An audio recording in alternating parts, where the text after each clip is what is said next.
Hy sê hierso, hy sê reeds in 16 verskyn het, en die eerste boek van Henog was eers in 1773 in Ethiopië, Afrika ontdek.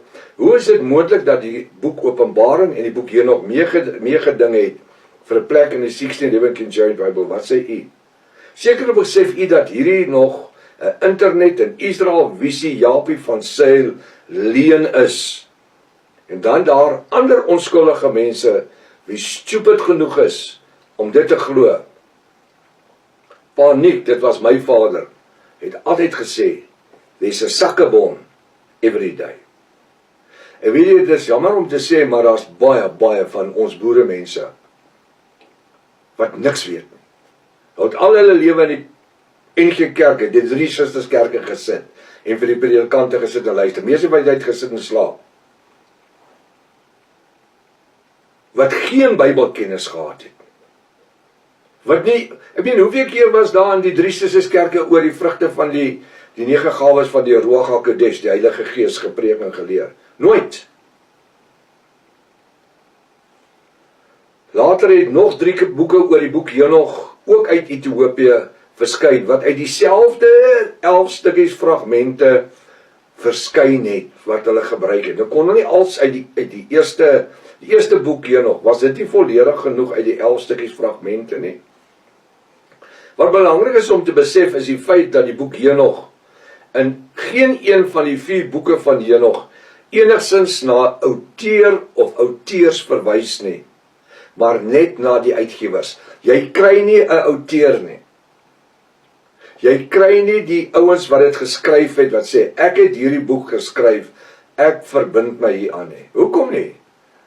As jy teruggaan, en jy gaan speel bietjie na, wie was Bruce James, dan gaan jy agterkom, hy was 'n vrymesselaar gewees. En dat die boek Henog geskryf is juis as die vrymesselaars se handboek. Sê geheim nie? Sê geheim nie? Wat belangrik is om te besef is die feit dat die boek Henog en geen een van die 4 boeke van Henogs eensins 'n outeur of 'n skrywer aanwys nie. Hy het ook nie 'n bibliografie agterin nie.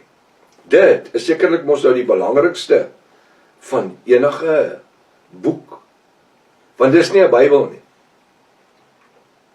Hoe is dit moontlik dat enige mens sy of haar geloof kan vestig op 4 boeke wat uit Ethiopië in Afrika kom, wie geen outeur of skrywer van hierdie boek vermeld nie, en dan word gesê dat die boek Henog meer waarheid as die boek Openbaring besit?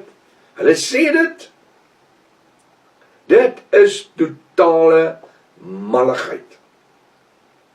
Jy kan eerder in Rooikappietjie en die 7 dwergies in die wolf glo, voordat jy hierdie snert glo. Die woord verklaar volgens Matteus 22 vers 29. Matteus 22, 29. Toe antwoord Jahweh, dis Jesus Christus, en sê vir hulle, julle dwaal, omdat julle in hierdie 21ste eeu, en reeds al daar van die 18de eeu af, die skrifte nie ken nie, en ook nie die krag, die bonatuurlike waarheid van Jahweh, die Almagtige, dis God, julle dit nie ken nie.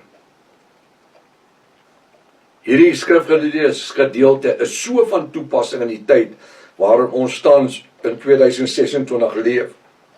Almal formuleer verskillende teorieë wat volgens hulle eie godsdienstige instansies, dogmatiek en teologie en hulle eie voordeel na die waarheid klink en lyk. En daarom is dit net die een leuen op die ander. Nou wat ons gaan doen, ek gaan net hierso stop. Want ons is nou besig om in dieper water in te beweeg.